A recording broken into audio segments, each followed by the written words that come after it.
క్లాస్లో డిస్కస్ చేసే మనం కార్షీస్ ఫస్ట్ వెర్షన్ థర్డ్ వెర్షన్ అంటే చెప్తాను. ఫస్ట్ వెర్షన్ చూడండి. G is an open subset of the plane C. అంటే కాంప్లెక్స్ ప్లేన్లో G అనేది ఓపెన్ సబ్సెట్ తీసుకున్నాం. F అనేది G నుంచి ఒక ఫంక్షన్ డిఫైన్ చేస్తాం, అది ఆర్టికల్ అవుతాం. నెక్స్ట్ ఈ జీలో ఏం చేస్తాం అంటే కొన్ని కర్వ్స్ తీసుకున్నాం. జీలో రెక్టాంగులర్ కర్వ్స్ ఏం తీసుకున్నాం, gamma 1 gamma 2 and so gamma M అనే రెక్టాంగులర్ కర్వ్స్ తీసుకున్నప్పుడు ఏ ప్రాపర్టీ ఏం చేస్తాయంటే index of gamma at W, gamma 1 at W, index of gamma 2 at W plus and so index of gamma M at W and 0 and so ఆ W ఎక్కడ తీసుకున్నాం మనం, C minus set of G తీసుకున్నాం. అంటే open set పైన తీసుకున్నాం.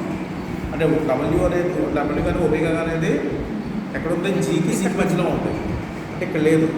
అంటే ఏ రెక్టిఫైబుల్ కర్వ్లో కూడా లేదు, బయట ఉంది. రెక్టిఫైబుల్ కర్వ్స్ అన్ని జీలో ఉన్నాయి, W తీసుకున్నాం.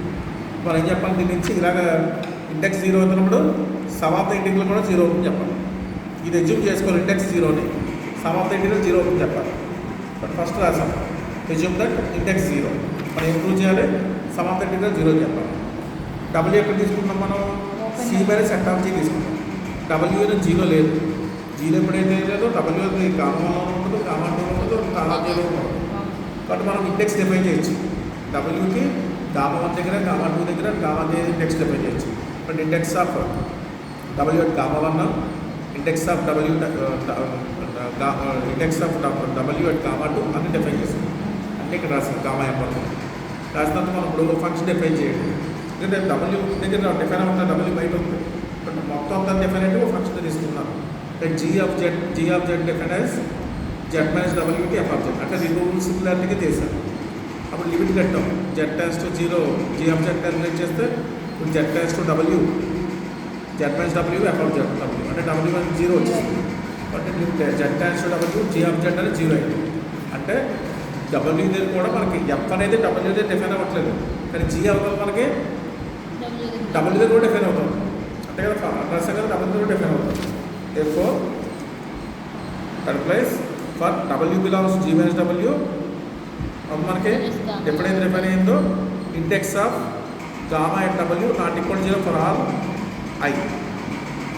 ఎక్కువ డిఫైన్ చేస్తాం కదా, G డిఫైన్ చేస్తాం కాబట్టి index equal to 0, index respect to G 0 అవ్వట్లేదు రాసాం. G ఆఫ్ W 0 అయింది.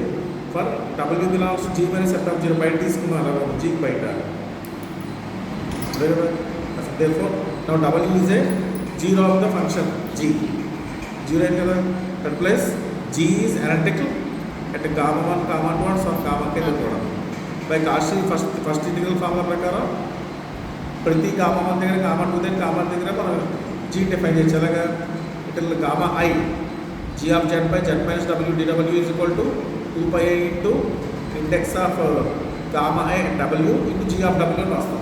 తీరం అది ఇంటిగ్రల్ ఫార్ములాలో ఉంటుంది కదా, ఇక్కడ W దగ్గర రాస్తాం. ఇక్కడ ఏ అంటే ఇక్కడ ఏ రాస్తాం, ఇక్కడ W రాస్తాం.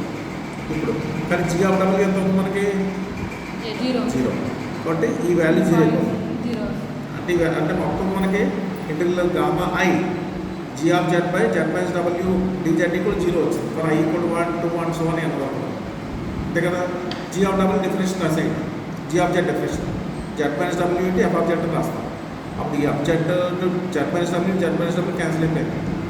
నాకు ఎంత వచ్చింది, ఇంటిగ్రల్ అంత correct gamma I F of Z dZ equal 0 for each I. అంటే మొత్తం సమ్మేషన్ కూడా 0 అయింది.